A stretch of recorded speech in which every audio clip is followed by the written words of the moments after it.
সায়েন্সের কাজ কি, এর ফাংশন কি, মানুষকে মানে কি করে বলো তো বডিতে? এই যে সৃষ্টিকর্তা মুখমণ্ডলের চারপাশে এতগুলো প্রকোষ্ঠ দিয়ে রেখেছে, নিশ্চয়ই এর কিছু সুনির্দিষ্ট কাজ রয়েছে।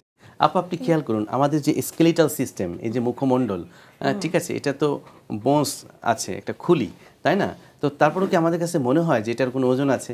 এই যে আপনি বসে আছেন, হালকা লাগছে না? আমরা কি টের পাই যে মাথার একটা ভর আছে? আমরা কিন্তু সেটা টের পাই না।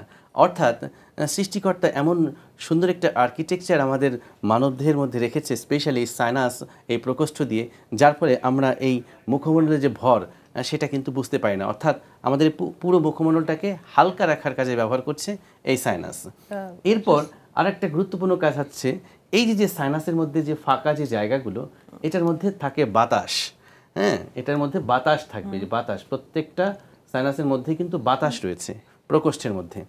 এই বাতাসের কিন্তু সুনির্দিষ্ট কাজ আছে। হ্যাঁ, যে আমরা যে পরিবেশ থেকে যে তাপমাত্রার বাতাসটা আমরা গ্রহণ করছি, তো এই সাইনাসের ভেতরে যে মিউকোজা রয়েছে এবং যে সেলগুলো রয়েছে, এটা বিশেষ উপায়ে এই তাপমাত্রাটাকে রেগুলেট করছে। আপনি ধরুন, অত্যাধিক মাত্রার তাপমাত্রা সমৃদ্ধ বাতাস যদি আমাদের শরীরে যায়, আমরা যদি ইনহেল করি, সেক্ষেত্রে আমাদের লাংসের যে কোষগুলো আছে সেগুলো ক্ষতিগ্রস্ত হতে পারে। আবার টু মাচ কোল্ডও কিন্তু আমাদেরকে ক্ষতি করতে পারে। এই যে অত্যাধিক মাত্রার ঠান্ডা এবং যে গরম, এইটাকে, বাতাসটাকে রেগুলেট করছে বা এটার ময়েশ্চারটাকে মেনটেন করছে কিন্তু এই সাইনাস। দেখুন কি গুরুত্বপূর্ণ কাজ। আবার এই সাইনাসের মধ্যে রয়েছে কিছু মিউকাস, যেটি করে কি আমাদের রোগ প্রতিরোধ ক্ষমতা তৈরি করে।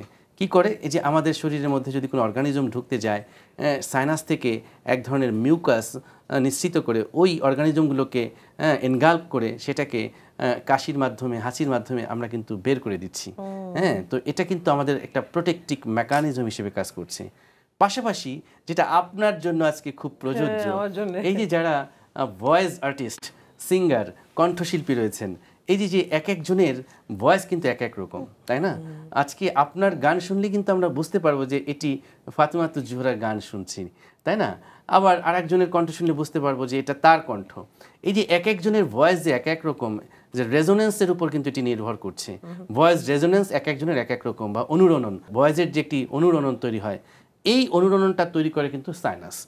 অর্থাৎ ভয়েস রেজোনেন্সটা মেনটেন করছে হচ্ছে এই সাইনাস। অর্থাৎ এর ফলে এক একজনের টোন এক এক রকম, ইউনিক।